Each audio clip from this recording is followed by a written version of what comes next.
अस्सलाम वालेकुम। मेरा नाम डॉक्टर सोफिया उमर बाजवा है। आज की इस वीडियो में हम एक बहुत अहम मसला डिस्कस करेंगे, आईवीएफ का फेलियर। अगर आप एक ऐसा पेशेंट है और जिसने आईवीएफ करवाया और वो फेल हो गया अनफॉर्चुनेटली और आपको प्रेगनेंसी नहीं हुई, तो फिर आपको क्या करना चाहिए? देखिए, हर माह हमारा एक बहुत बिजी आईवीएफ सेंटर है। हर माह हम बेतहाशा मरीजों का आईवीएफ करते हैं, एम्ब्रियो ट्रांसफर करते हैं और उनमें से तकरीबन आधे पेशेंट प्रेग्नेंट होते हैं और आधे नहीं होते। और ये एक आईवीएफ की ऐसी हकीकत है जो इस सफ़र को चलने से पहले मैं हर कपल को बताती हूँ। आज तक मैंने जितने भी कपल्स का आईवीएफ का इलाज किया होगा, उनमें से एक कपल भी ये बात नहीं कह सकता कि मैंने उनको ये नहीं बताया कि इस इलाज की दो बुराइयां हैं। एक तो ये महंगा इलाज है और दूसरा 100% गारंटी नहीं होती, सबसे बढ़कर कोशिश होती है। अल्हम्दुलिल्लाह हम जब आईवीएफ करते हैं तो ओवरऑल सक्सेस रेट हमारा बहुत अच्छा है। 60-70% पेशेंट्स कंसीव कर जाते हैं, क्योंकि मेजॉरिटी पेशेंट के पास एक से ज़्यादा एम्ब्रियो ट्रांसफर का अटेम्प्ट होता है। लेकिन लेट्स से आपने आईवीएफ करवाया, आपने जितने भी एम्ब्रियो से वो इस्तेमाल भी कर लिए और आपको प्रेगनेंसी नहीं हुई, तो पेशेंट का सवाल होता है, जी अब क्या करें? इस वक्त पेशेंट बहुत परेशान होता है। नेगेटिव काउंसलिंग के लिए जब मेरे पास पेशेंट आता है तो सबसे पहले हम उनको एक तसल्ली देते हैं और उसके अलावा उस केस को रिव्यू करते हैं और उसमें मुख्तलिफ चीज़ें हम देखते हैं कि आईवीएफ फेलियर की क्या रीज़न थी। आईवीएफ का इलाज चाहे वो फेल भी हो जाए तो नेचुरल प्रेगनेंसी की एबिलिटी को बहुत बढ़ाता है और इन खवातीन में नेचुरली हमल होने का चांस बढ़ जाता है। लेकिन नेचुरल प्रेगनेंसी के लिए दो शराइत होती हैं। एक खवातीन की ट्यूब्स का नॉर्मल होना और दूसरा हस्बैंड की रिपोर्ट का नॉर्मल होना, या नॉर्मल से चाहे चले थोड़ा सा कमजोर होना। ये दो शर्तें हैं। अगर आप एक ऐसा कपल है जिसमें वाइफ की ट्यूब्स नॉर्मल हैं, खुली हैं, और हस्बैंड का टेस्ट तकरीबन ठीक है, तो फिर आपको इस टाइम पे नेचुरल प्रेगनेंसी की कोशिश करनी चाहिए। इस टाइम पे पेशेंट्स को हम मल्टीविटामिन्स देते हैं, कुछ टॉनिक्स देते हैं कि वो नेचुरल प्रेगनेंसी के लिए ट्राई करें और उनको इनकरेज करते हैं कि वो अपना वेट लूज करें। वजन कम करना एक ऐसी चीज है जो चाहे आप कोई भी इलाज करें या कोई इलाज ना करें, ये आपको प्रेगनेंसी होने की सलाहियत को बढ़ाएगा।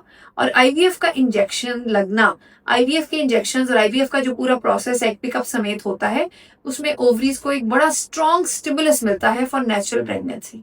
तो जब आपने आईवीएफ आपका फेल हुआ है, ये आपका गोल्डन टाइम है फॉर नेचुरल प्रेगनेंसी। इसमें आपको चाहिए कि आप वजन कम करें, कुछ फर्टिलिटी की मेडिसिन यूज करें, हस्बैंड वाइफ, और नेचुरल प्रेगनेंसी के लिए ट्राई करें। अच्छा, दूसरी तरफ आप चलें, अगर आप एक ऐसा कपल है जिसको एंडोमेट्रियोसिस है या जिसमें ट्यूब्स खराब हैं या जिसमें हस्बैंड की रिपोर्ट बहुत खराब है, तो ये वो पेशेंट है जिनको नेचुरल प्रेगनेंसी नहीं होगी। इनको ज्यादा चांसेस है रिपीट आईवीएफ ही करवाना पड़ेगा। अब ये कपल बहुत अहम होते हैं। आपको पहले ही चाहिए था नंबर 1 पे कि आप एक ऐसा फर्टिलिटी क्लिनिक चुनें जहां पे आप डॉक्टर को ट्रस्ट कर सकते हैं। और मेरे हिसाब से इस जर्नी को आगे आपको उसी डॉक्टर के साथ आप चलना भी चाहिए। उसके बाद आईवीएफ के पहले साइकिल के फेलियर के बाद सेकंड साइकिल में जो इंजेक्शंस लगाए जाएंगे, जो उनकी टाइप होगी और जो साइकिल होगा, जो प्रोटोकॉल होगा, उसको बदलना चाहिए, मेडिसिन को चेंज करना चाहिए और एक मुख्तलिफ तरीके से आईवीएफ को अटेम्प्ट करना चाहिए। फिर आपने प्रेगनेंसी का चांस बढ़ेगा। तो ये समझ उसी डॉक्टर को आ सकती है जिसने आपका फर्स्ट साइकिल किया। या अगर आप लेट से कोई वजूहात हैं, आपको वो सेंटर पसंद नहीं आया, आपको वो डॉक्टर पसंद नहीं आया, तो आपका फर्ज है कि वो इंजेक्शंस नोट डाउन करें, पेपर पे लिखें जो आपको लगाए गए थे ड्यूरिंग आईवीएफ।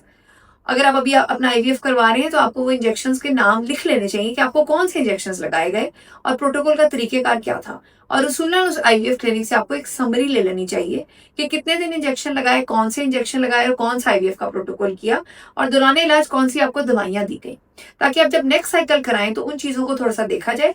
इसमें मैं इसलिए नहीं कह रही कि उस डॉक्टर ने कोई गलती की है और आप उसको पकड़ लें, ऐसा नहीं है। फर्टिलिटी का इलाज ऐसा होता है, इसमें कुछ पेशेंट प्रेग्नेंट होती है और कुछ नहीं होते। तो जब नहीं होते तो असूल उसका ये है कि आप कुछ बदल के कोशिश करें, तो इसमें बहुत चांसेस होंगे कि आप सक्सेसफुल हो सकते हैं।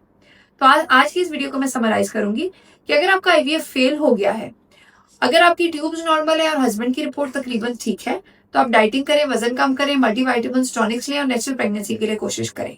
अगर आपको उसके बावजूद प्रेगनेंसी नहीं होती कुछ अर्सा, या आपकी ट्यूब्स का इशू है, हस्बैंड की रिपोर्ट खराब है, एंडोमेट्रियोसिस है, फिर आप एक मुख्तलिफ तरीके से आईवीएफ करवाने की कोशिश करें और अल्लाह मियां करे कि आप कामयाब भी हो। अगर आपको मेरी ये वीडियो पसंद आई है तो मेरी वीडियो को लाइक करें और शेयर करें। अगर आप चाहते हैं कि मैं किसी खास टॉपिक पर वीडियो बनाऊं तो कमेंट्स में लिखें।